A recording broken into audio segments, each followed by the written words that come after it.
menghisap sebatang lisong, melihat Indonesia Raya. Em 2003, a Unesco proclamou o teatro de sombras javanês, tal do Wayang, como representante do patrimônio universal da humanidade. O Wayang é um teatro de sombras tipicamente malaio-indonésio, encenado com bonecos 2D, contrapostos a uma luz. Há sempre um narrador chamado Dalang, que é uma espécie de satirista, que nem sempre toma posição na narrativa dele, como se fosse uma figura fora da história humana, para além dos anseios que movem e ocupam a cabeça das suas personagens. E o Wayang foi uma variante da poesia épica, que dura há pelo menos 1900 anos. Ele é intrigante por misturar a confecção artesanal de bonecos com artes cênicas, com poesia e com filosofia há quase 2 milênios e ainda funcionar junto ao público indígena daquela região como uma forma de arte contemporânea. Se a gente pensar na primeira grande tradição épica do Ocidente, a poesia épica de Homero e seus derivados, a gente está falando de algo cujo valor artístico é reconhecido e tal, mas que só sobrevive hoje como texto, como um artefato antigo que a gente lê e aprecia de uma forma bastante distanciada, sabendo que aquilo não é mais a nossa tradição. A nossa tradição é antes seriado de TV, romance, sei lá. Nenhum artista atual que não seja meio alucinado vai se treinar para ser o próximo grande poeta épico. Da mesma forma, a gente não se senta em torno de um velho versado em narrativas épicas por horas para ouvi-lo recitar a Odisseia. Só que isso já foi uma forma de transmissão dos poemas épicos lá na Grécia arcaica. No caso do Wayang, as coisas são bem diferentes.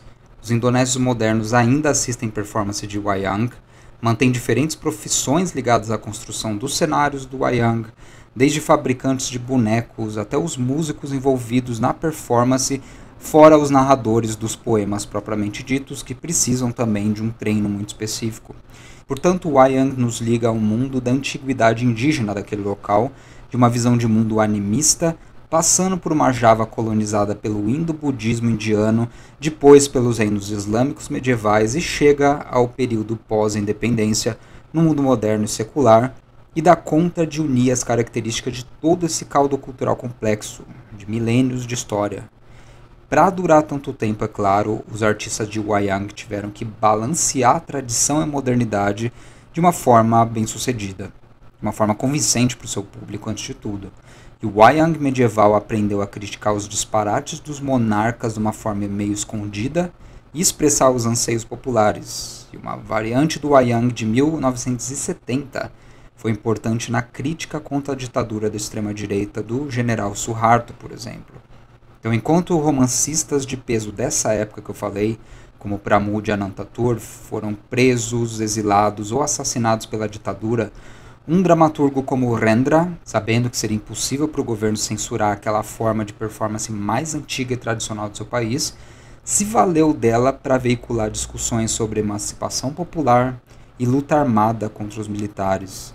O Rendra modernizou o Wayang, incorporando até mesmo dispositivos dramatúrgicos do teatro épico do Brecht, alguém que ele próprio traduziu para o indonésio. O W.S. Rendra, que eu vou chamar a partir de agora como W.S. Renda, como os indonésios pronunciam, não teria chegado ao resto do mundo não fosse pelos esforços do seu tradutor Max Lane, uma figura da esquerda australiana e um indonesianista de obra extensa. Ele traduziu 6 livros do maior romancista daquele país, o Pramudya Anantatur, e uma só peça do Rendra, que chama Kisah Perjuangan Suku Naga, traduzida como The Struggle of the Naga Tribe, no mesmo ano de lançamento em Java, em 1978. Depois ele passou a escrever sobre relações internacionais, que é a área dele, e sobre história política do Sudeste Asiático, nunca mais voltando a publicar traduções. Parece que a ideia do Max Lane era apresentar, durante aqueles anos 70, a ideia de que a Indonésia também tinha seus pensadores progressistas e inovadores. Ele não fez isso sem escrever longos prefácios a cada livro que ele lançava, explicando quem eram os autores, qual era o seu contexto e ideias centrais. E o Rendra se destaca como um importante crítico da noção de progresso veiculada pelos donos de poder do dinheiro. Na peça a gente encontra contrapostos 2 grupos bem distintos. Por um lado, a gente tem as elites financeiras, culturais e militares. Por outro lado, a gente tem o povo empobrecido da zona rural, os indígenas de uma tribo chamada Naga. E a peça A História da Luta da Tribo Naga, de 78, começa com esse primeiro grupo que eu falei, fazendo um coro de máquinas, eles chamam, sobre a chegada do progresso ocidental ao reino fictício Astinan. Astinan é governado por uma rainha. O reino é supostamente uma democracia. Esta é uma história da sociedade. Nesse reino, os donos de poder são descritos como uma gente que abre as pernas para o capital estrangeiro e tenta se diferenciar da gente nativa, andando com os gringos, imitando seus modos. Então é uma descrição extensa das atividades econômicas daquele reino. Ele serve aos ogros da Europa, América e Japão, diz a peça, para a manufatura de mercadorias baratas. É um país rico em agricultura e minerais que doa suas terras para empresas extrativistas em nome do progresso. O dinheiro precisa circular, dinheiro cria dinheiro, tempo é dinheiro, bens são dinheiros, e é isso que se chama de economia. Frases como essas são repetidas como mantras, meio vazios, durante esses coros das máquinas iniciais. Essa é uma descrição óbvia para todo mundo que está assistindo aquele espetáculo na Indonésia dos anos 70, do terceiro mundo colonizado, na verdade. O roteirista chega até a quebrar a ilusão dramática fingindo que confundiu o nome do reino de Astinan com Indonésia. Então você tem uma cena, por exemplo, que uma personagem pergunta a respeito de uma outra que é um estrangeiro. Ele pergunta o seguinte: ele sabe falar astinamense? A gente já fala mais sobre isso, mas uma das coisas que o Rendra acrescentou à tradição do Wayang foi essa quebra da ilusão dramática típica do modernismo literário, na verdade. O cenário é apresentado como algo fictício, fora do mundo histórico, mas é obviamente a Indonésia moderna que está sendo discutida com seu público. Então essa quebra é comunicada com humor, não como um dispositivo que só um estudante de teatro ou gente bem lida vai entender.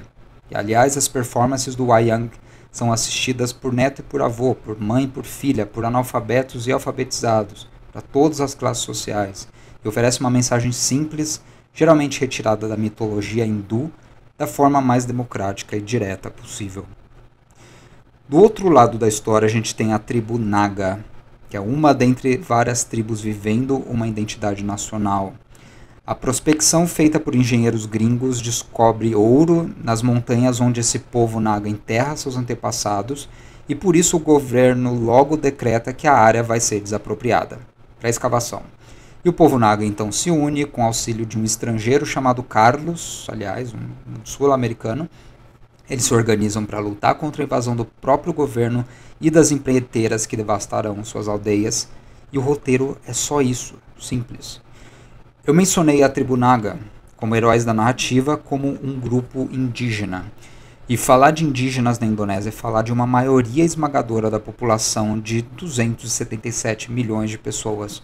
É diferente do Brasil, onde a maioria dos indígenas foi dizimada muito rápido, nos primeiros séculos de colonização, e os indonésios declararam sua independência da Holanda muito tarde. Tem esse fator também. Após a Segunda Guerra Mundial, uma guerra que começa com o finzinho da Segunda Guerra Mundial e vai até 1949. E a primeira coisa que eles fizeram foi chutar o rabo de todo e qualquer holandês e seus descendentes de volta para a Europa.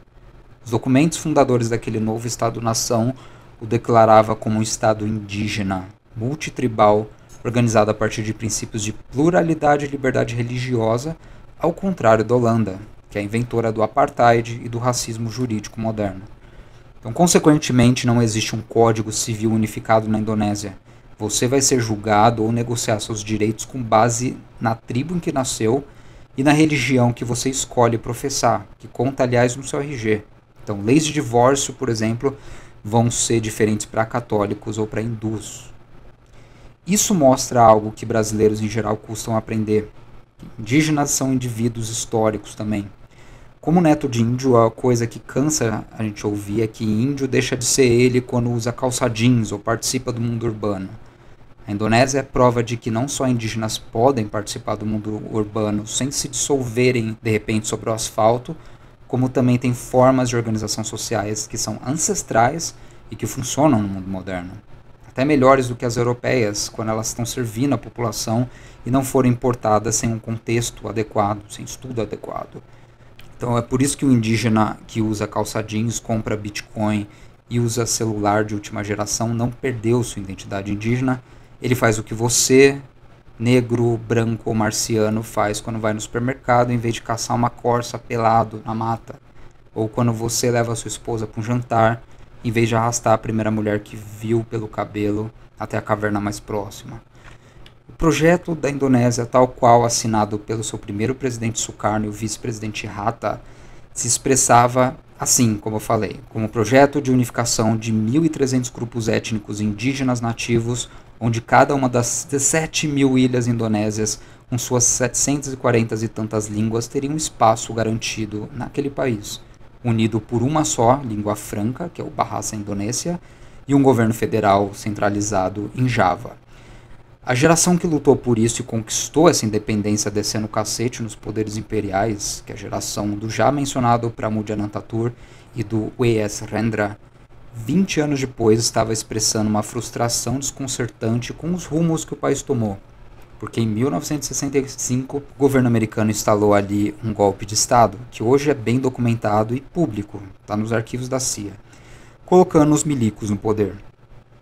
Isso foi na mesma época em que eles depuseram Allende no Chile, instalaram o golpe de 1964 no Brasil também, e várias outras invasões em estados soberanos do antigo mundo colonizado, sempre sob a mesma alegação. A forma de eles calarem as vozes resistentes ao comercialismo estadunidense e europeu foi inventar o espantalho da ameaça comunista global, destruir a coesão social desses países, colocando um monte de militar desmiolado, inútil e autoritário em seus governos e suas populações que se lascassem. Esse é o imperialismo 2.0, do qual a gente não se livrou ainda.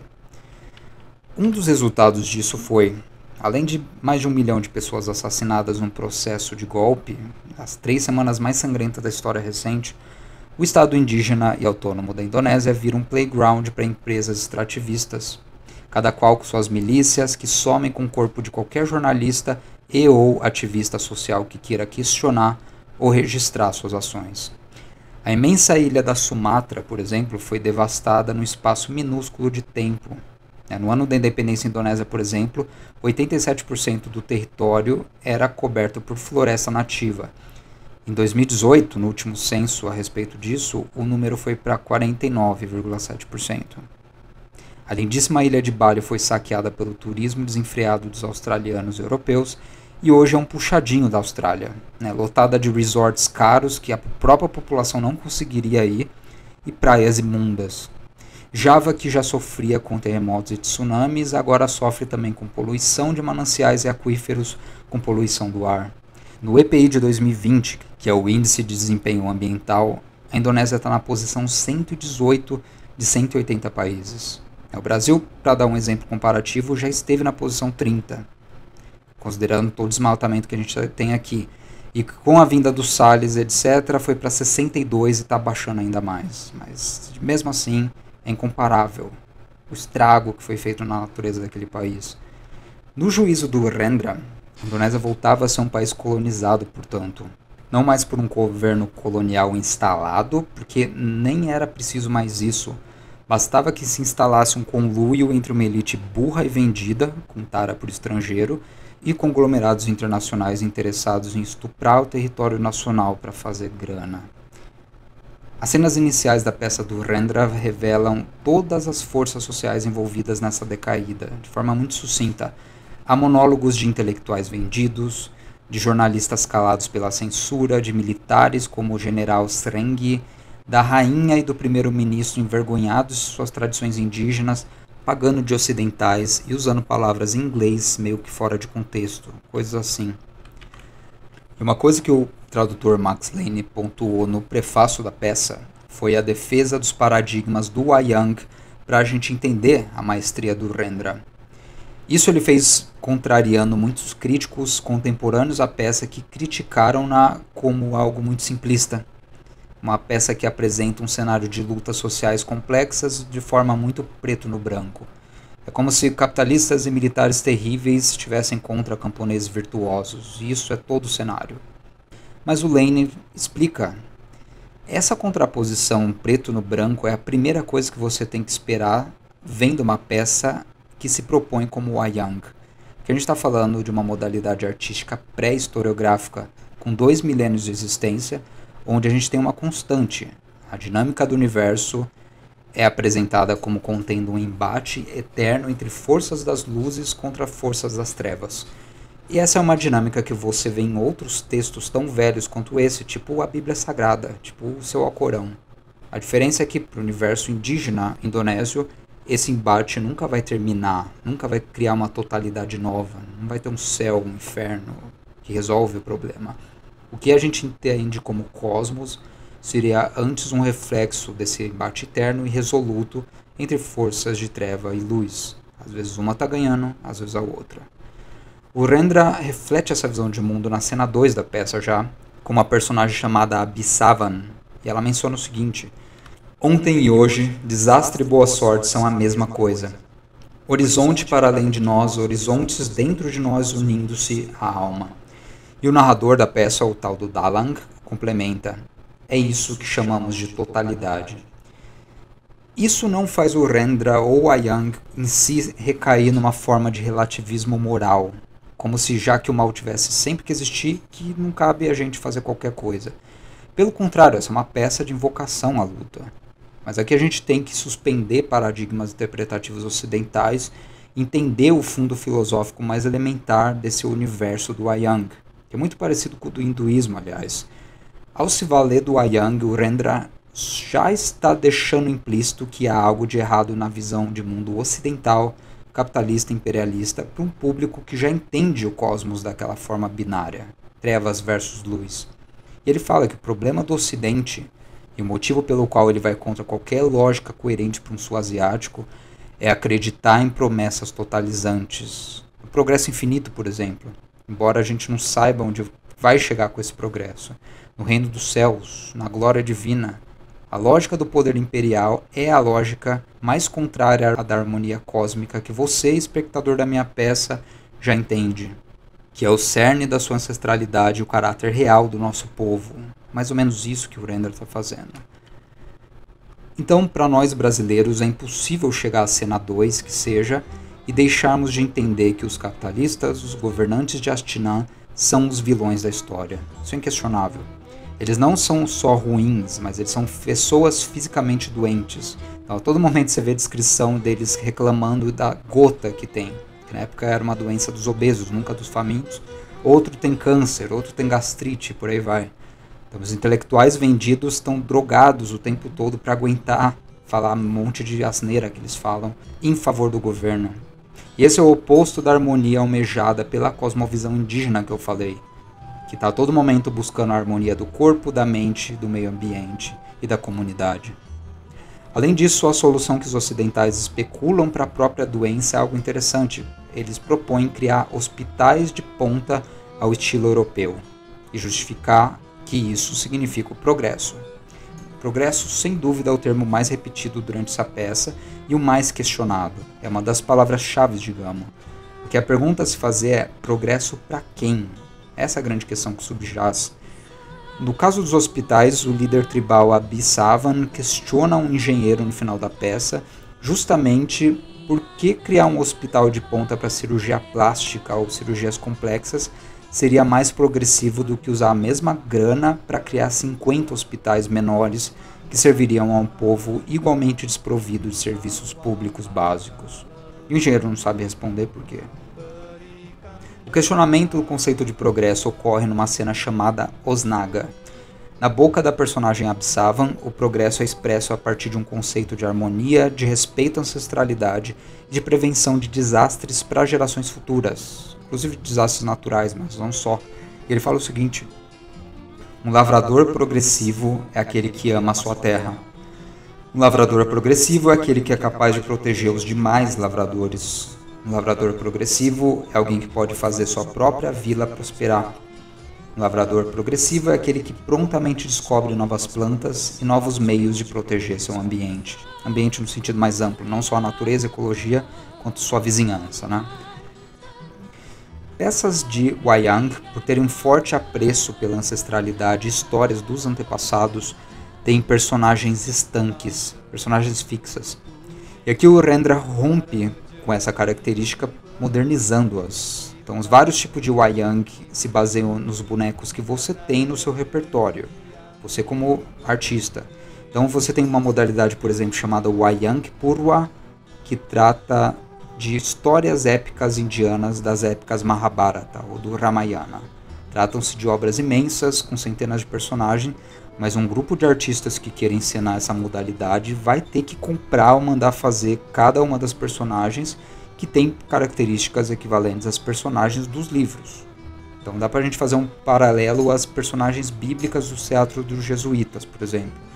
Elas são várias, a Bíblia tem centenas de personagens, só que um público aculturado no catolicismo vai saber quem é Golias, vai saber quem é o rei Davi e vai esperar certas características dessas personagens. Vai saber que Jesus Cristo é barbudo e não é gordo, coisas do tipo. Então o wayang tem também que seguir isso, e o Rendra vai destoar de todas as modalidades anteriores, por historicizar uma forma de arte que é pré-historiográfica. Em primeiro lugar, em vez de usar boneco, ele vai usar atores de carne e osso, se portando como bonecos, que é interessante.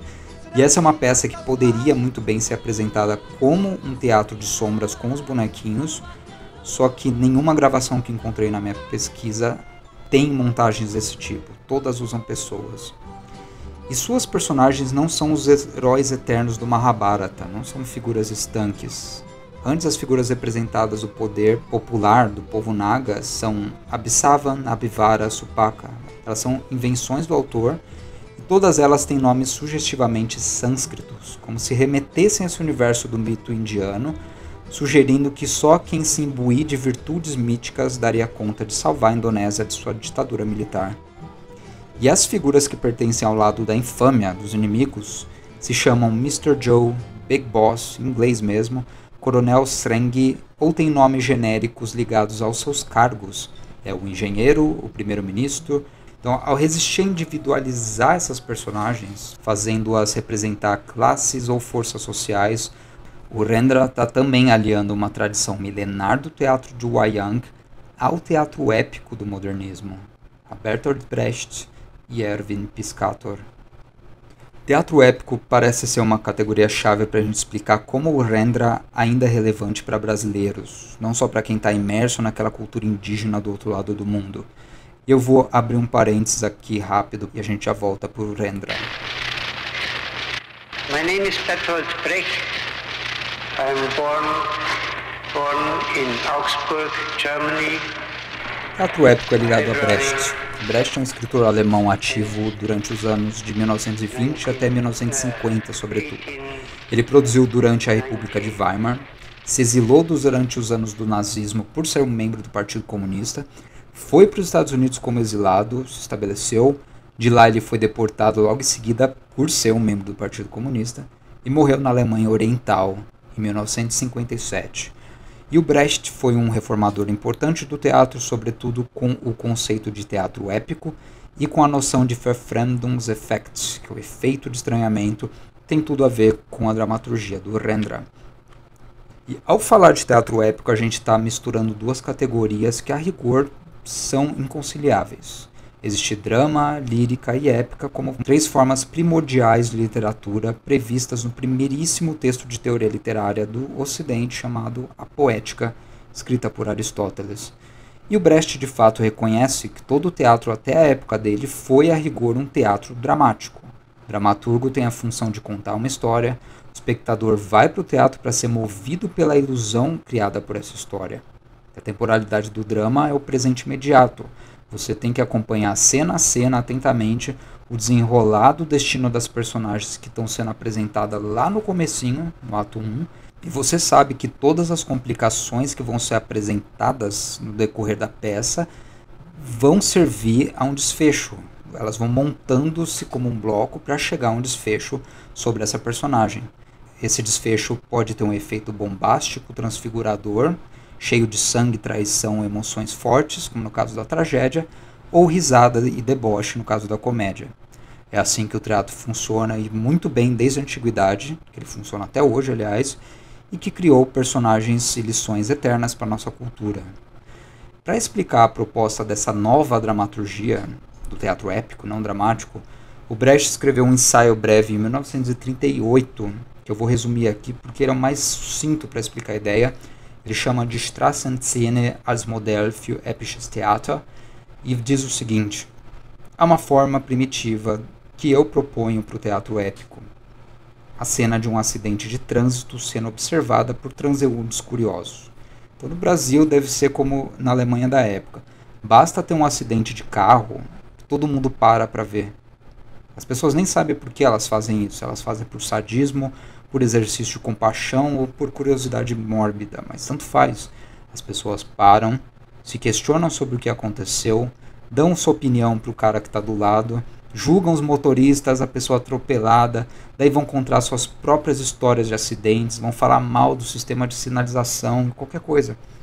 Vão falar mal dos hábitos dos pedestres, talvez. E logo a cena em si importa menos do que as conclusões e multidões de reações que ela evocou. Esse é o interesse do teatro épico que o Brecht está propondo. No caso do teatro habitual e dramático, eu cito aqui, a característica principal plenamente decisiva é a confecção de uma ilusão. A execução dos transeuntes naquela rua terá o caráter de uma reprodução, ou seja, a peça ensaiada se realiza em sua manifestação, no texto decorado, em todo o aparato e preparação teatral. E aqui eu adiciono, o dramaturgo também vai enfeitar essa cena para que ela não seja banal como qualquer acidente de carro que você vê por aí. Ela vai ter que ser uma cena bem executada, que reproduz emoções fortes, sentidas pela pessoa acidentada ou pelas pessoas que sentirão sua falta. E esse acidente é necessariamente um momento na trajetória de uma personagem que foi apresentada lá atrás, com a qual você já simpatiza ou que você odeia às vezes. O texto dramático é sempre um encadeamento de ações concatenadas, elas não podem ser embaralhadas. E o teatro épico é diferente, porque os vários comentários sobre esse tal acidente, eu cito Brecht de novo, não perdem o valor caso não reproduzam o horror causado por um acidente. Ao contrário, é mais provável que percam valor se fizerem isso. Porque esse tipo de teatro não pretende criar emoções puras. O teatro que o segue muda quase completamente de função, digamos assim. Um elemento essencial para essa cena de rua, para ser chamada de épica, é o fato de a demonstração dela ter um significado social prático. Os comentários diferentes desses transeuntes, cada um deles, vai representar diferentes argumentos que você sabe que as pessoas têm. Tem gente que odeia motorista, tem gente que odeia pedestre, por aí vai. Tem gente que reclama de qualquer coisa que puder, tem gente que é otimista. Então você, como espectador da peça, vai ter acesso a essas diferentes opiniões, reconhecer às vezes pessoas que as representam, e a ilusão dramática vai ser tirada de você e virá um comentário sobre o que causa acidentes de trânsito. O espectador vai participar racionalmente, em outras palavras, daqueles argumentos, vai julgar se o primeiro argumento que ele ouviu é bom, se é ruim, se o segundo é melhor e por aí vai. E assistir essa peça vai se tornar um exercício de racionalidade e de crítica, não mais só de entretenimento. O Brecht aplicou isso em diferentes níveis de sucesso nas suas peças. Ele tem, na minha opinião, várias peças sofríveis, principalmente as Lehrstücke, que ele chama, as peças de aprendizado, que são didáticas demais, até meio forçada, e acabam perdendo todo o caráter espetacular que a gente quer ver no teatro. Mas ele foi capaz de adaptar o modelo do teatro épico, principalmente a partir de 1938, e chegar a uma peça chamada Ascensão e Queda da Cidade de Mahagoni, que é ótima, fantástica. E o Rendra fez isso também com a história da luta da tribo Naga, um outro exemplo bem sucedido de teatro épico. Eu vou compartilhar na tela aí uma tabela de comparação entre o teatro dramático e o épico. Né? Quais são as consequências de você ter duas montagens tão diferentes? Então, no formato do teatro dramático, a atuação é o que conta mais. Você espera ver bons atores, boas atrizes, um cenário decente, por aí que vai. No teatro épico, a narrativa é mais importante que qualquer coisa. O segundo elemento é que o teatro dramático vai enredar e seduzir o espectador na ação sobre o palco, ao passo que o teatro épico torna esse espectador alguém que contempla e algo mais, que pensa a respeito. O primeiro teatro desencadeia sentimentos, o outro ações. Essa quarta característica eu acho central, porque o primeiro teatro sugere e opina sobre um universo que é ficcional. Você não espera que o seu vizinho, que seu amigo vai viver a mesma coisa que o Édipo viveu. Espero que não.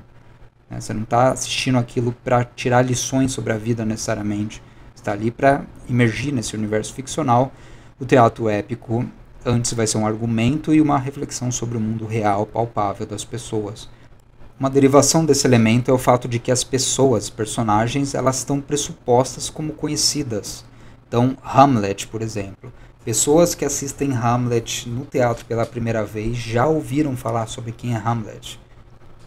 No teatro épico, as pessoas são antes objetos de investigação e a individualidade delas importa muito menos. Elas representam tipos. Um outro elemento importante é o encadeamento de cenas, que é central para o teatro dramático. No teatro épico, as cenas podem ser embaralhadas às vezes. Cada cena é autocontida. E quando a gente vê a Tribo de Naga na tradução para o inglês, é um livro de 71 páginas. A ação de fato começa na página 42. Porque toda essa primeira parte da peça é a apresentação de personagens, é a construção daquele cenário que é uma leitura da Indonésia moderna. O desenrolar de uma ação é uma coisa progressiva, ao passo que no teatro épico a gente tem uma montagem, que é uma das palavras-chave para técnicas do modernismo. A técnica da montagem é alguma coisa que você vê na pintura, por exemplo, e que aqui a gente tem uma versão para dramaturgia. Outro conceito central do Brecht é o tal do Verfremdungseffekt, o efeito de distanciamento, que é bem fácil de explicar. Ele é um conjunto de técnicas que vão ajudar a executarmos essa quebra da ilusão teatral e levar os espectadores à reflexão do assunto tratado.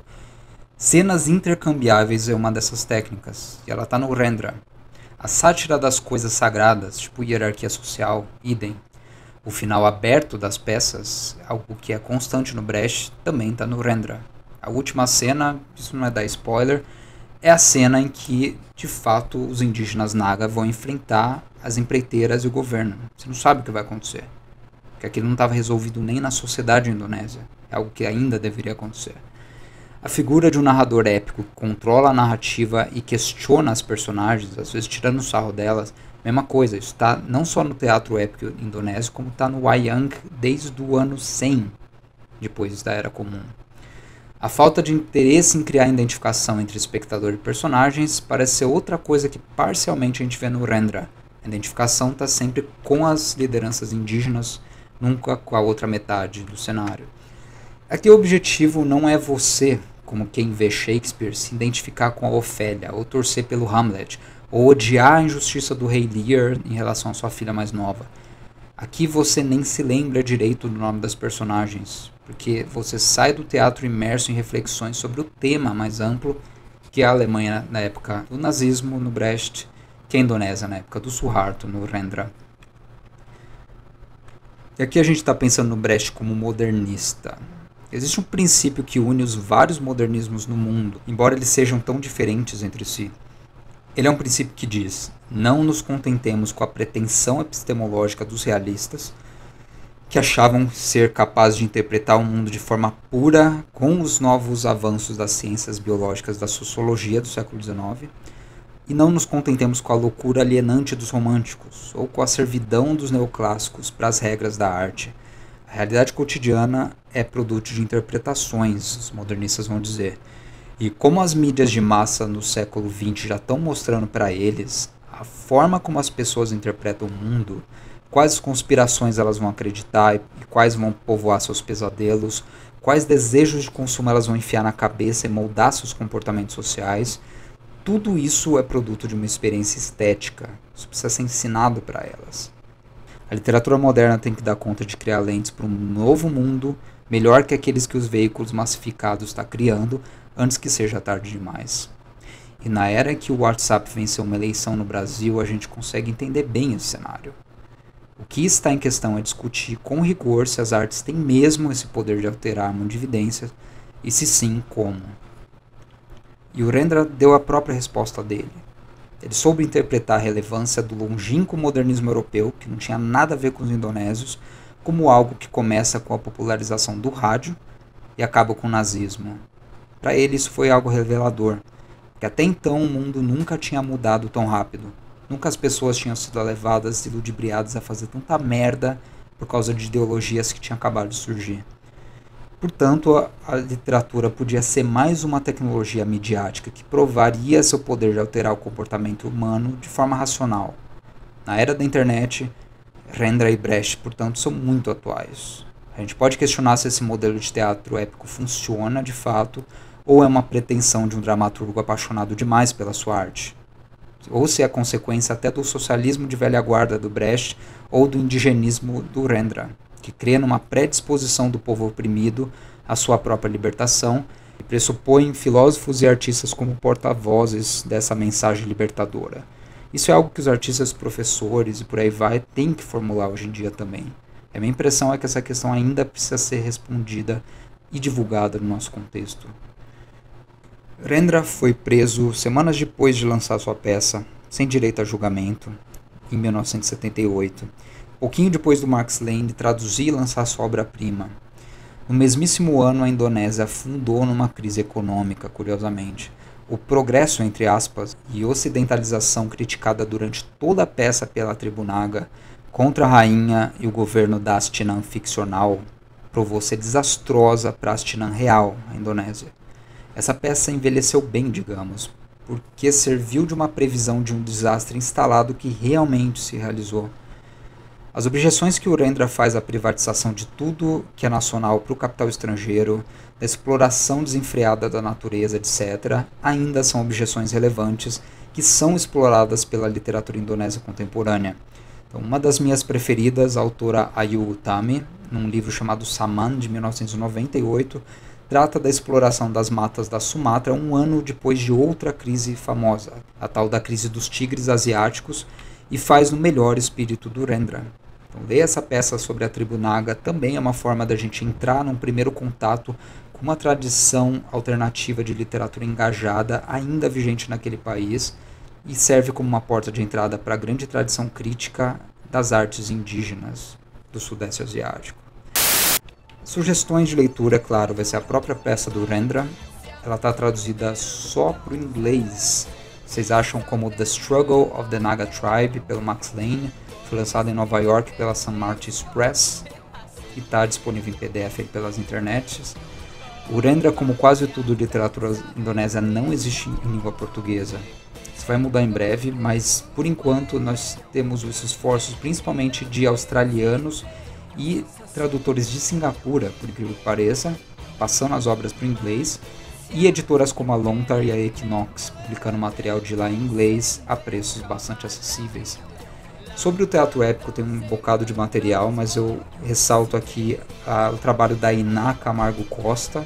Ela tem um livro chamado A Hora do Teatro Épico no Brasil, que fala tanto das ideias estéticas do teatro épico quanto as aplicações na cena teatral brasileira.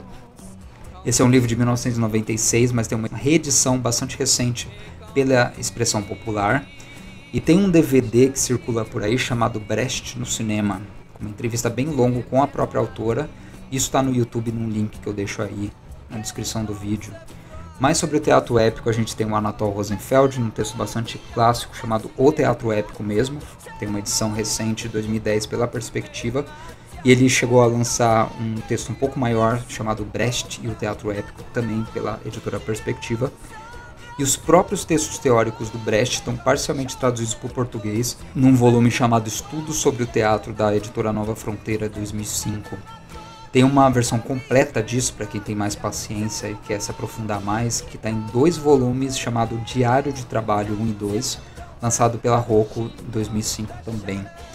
E naquela coleção famosa Teatro Completo da editora Paz e Terra, o volume 3 traz as primeiras experimentações do Brecht com o teatro épico. Então lá consta a ascensão e queda da cidade de Mahagoni, que pode ser considerada a grande primeira peça dele de teatro épico. No mesmo volume você tem as peças de aprendizagem, as Lehrstücke que eu mencionei, começando de O Voo sobre o Oceano para frente.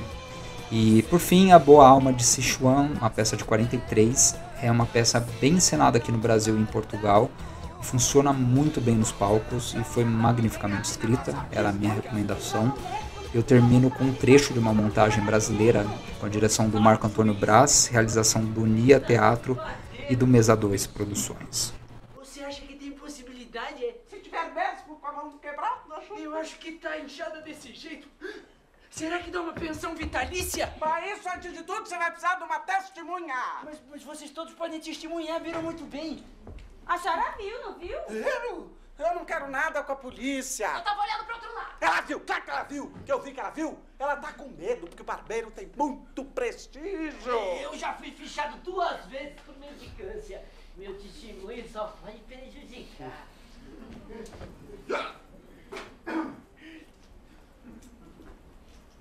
Quer dizer que nenhum de vocês quer servir de testemunha? Quebram a mão do outro, à luz do dia, vocês veem tudo e ninguém quer dizer nada. Wang, eu vou ser sua testemunha e vou dizer que vi tudo. Isso seria falso testemunho. Eu nem sei se eu devo aceitar, mas eu acho que eu aceito sim. Vocês acham que tá bastante inchada? Eu acho que tá diminuindo a inchação.